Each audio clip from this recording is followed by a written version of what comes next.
wanted to do an update to my meta medium Bruiser war guide. I released a video about a month ago and got a lot of positive feedback from that. And I've added some new pieces since then. I've done some additional testing and wanted to get those updates out to you guys. I'm currently running 300 strength, 210 con. The extra 10 con basically gives me like 250 to 300 more health. I'm just looking for survivability here. I think that that's probably better than running the extra strength and getting the extra 1% or so damage. I think it's personal preference, but this is what I'm doing. As you guys may remember, Resil Shirking Fort Gravwheel boots, Resil Shirking Fort Freedom pants, Resil Shirking Fort Freedom gloves, Resil Shirking Fort Freedom chest. But my new piece that I rolled is a Resil Shirking Fort Freedom helm.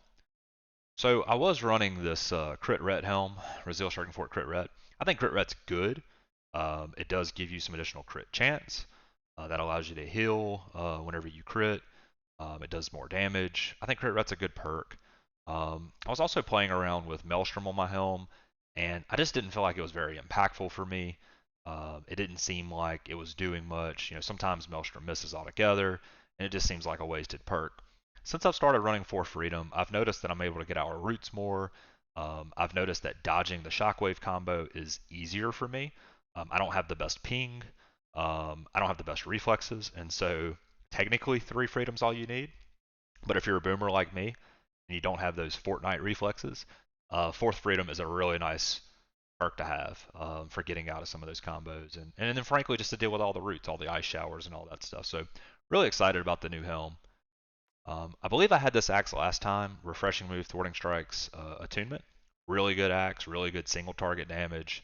I'm running this in wars, arenas, OPR, everything. Love this axe. My old axe was the refreshing move, thwarting strikes, chain nature.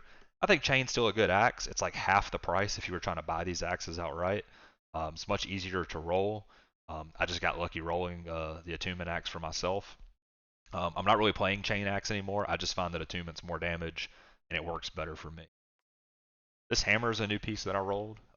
It's attunement, sundering shockwave, thwarting counter. Some players prefer thwarting strikes. I think thwarting strikes is good. I think it's a Abyss hammer. I think thwarting counter is really, really good because, I fight in clumps. A lot of times I'm fighting on point. I'm fighting other bruisers. They all have grit. And it just does more damage against targets with grit. And it also allows my abilities to do more damage against targets with not just my abilities that have grit. And so it's been a really good hammer for me. Super excited about the roll. Running it a lot. Adjustment on the neck. I was running the Shirking and Power neck a lot, but I found that I'm hitting in power cap a lot, and I wasn't getting value out of it, especially playing the Mauler's tree on the right-hand side. So I'm back to running just health, stam recovery, / protection. I think this is a really, really good neck. You can buy it for about 300k gold. I already had it during the last video. I just wasn't using it a lot, but I really think it's better. It's all about survivability right now.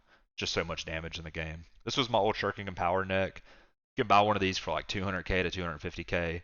When you're running the Bloodlust tree in like OPR and Arena, and you're not hitting in Power Cap all the time, I think this is a good amulet. It's a lot of fun. You can do more damage.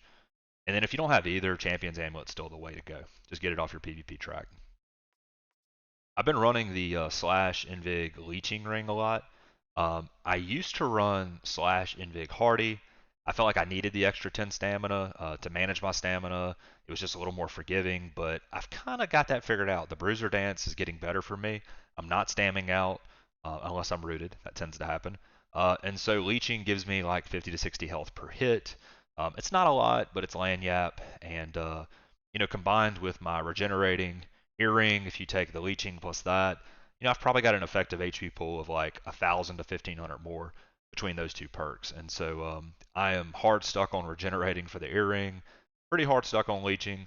I have been playing with Champion's Ring some as well. So there was a video that was put out, the slash damage on the rings does count towards Empower Cap, and you get to Empower Cap super easy as a Great Axe with Mauler's Fury and Greed and just all these different perks. Standing in an Oblivion, you'll be an Empower Cap. And so there's a debate to drop slash damage from the ring and instead run something like a Champion's Ring or some variant that is Invig, Keen, and something else. If I could get an Invig Keen leeching, I'd probably run that for a while and see how I like it. Keen's good. When you crit, you heal as a great axe.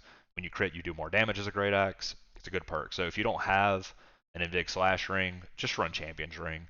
Honestly, you could run all three pieces of Champion's Jewelry and do really, really well. And then from there, you're just min-maxing. I am running Cunning Heart Rune of Stone form in just pretty much all content. Again, there's a lot of damage in the game. As long as I'm living, I'm killing people. I think that this is the better one to run. I have not put on my Riddle Detonate in quite some time. I just don't run it. It just makes me really squishy, and I feel like I die when I use it.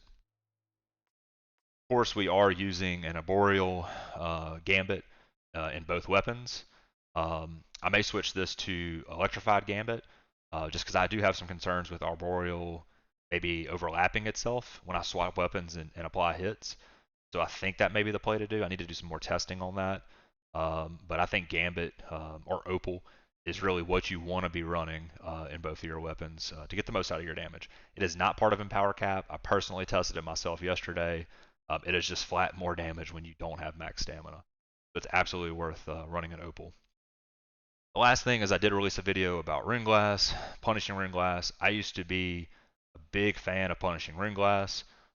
You do give up about 2.5% overall resist when you run punishing runeglass in your armor. But I did some testing last night, and you don't get a full 5%. I was getting about 3.99% from the runeglass. And then with more testing, I figured out that there's an internal cooldown. So basically, you would swing and you'd hit for 3.99% more. Then the next hit you apply, it didn't get the damage boost. Well, if it's only applying to half of my hits, then it's really like a 2% damage increase, which is worthless to me. I don't want to give up 2.5% of my survivability for 2% more damage. I just don't see the point. So I'm back running kind of a balanced setup on physical and elemental resist. I think this is just the way to go. And then if you've got slash resist on the neck, you can get to close to 20% on that. And I just think for maximum survivability, this is what makes the most sense for me right now.